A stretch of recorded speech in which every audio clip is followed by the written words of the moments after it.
शांततेत मतदान। हातनूर गावचे ग्रामदैवत श्री होनाई देवीच्या कुशीत स्वामीचे पांढर म्हणून ओळखले जाणारे हातनूर हे गाव, या गावातील स्वर्गीय पी.बी. आबा पाटील, स्वर्गीय काकाबापू पाटील, स्वर्गीय हरिभाऊ खुजट त्या ज्येष्ठ नेत्यांच्या यशस्वी कामगिरीमुळे महाराष्ट्राच्या नकाशात कोरले जावे असे हातनूर गावात विधानसभेची निवडणूक अत्यंत चुरशीने व अटीतटीची झाली।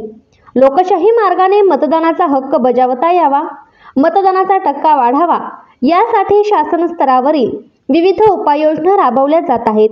याचाच भाग म्हणून गाव कामगार तलाठी पतंग माने, ग्रामसेवक जे.एन. मोहिते, पोलीस पाटील सचिन भोसले, आशा सेविका व तासगाव पोलीस स्टेशनचे पोलीस निरीक्षक सोमनाथ वाघ यांच्या मार्गदर्शनाखाली पोलीस उपनिरीक्षक जितेंद्र कवठेकर, पोलीस उपनिरीक्षक जाधव व पोलीस प्रशासनाने या ठिकाणी चोख बंदोबस्त तैनात करण्यात आला।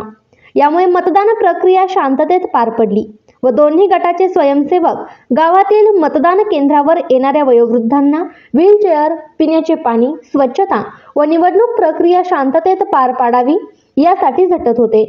यामुळे मतदारातून त्यांचे कौतुक होत आहे। या गावांमध्ये कोणतीही निवडणूक अटीतटीची व प्रतिष्ठेची होत असते, पण या ठिकाणी कोणताही अनुचित प्रकार न घडता लोकशाही मार्गाने या गावातील प्रतिष्ठित मंडळी उत्सव साजरा करतात। हे कौतुक करावे तेवढेच थोडेच।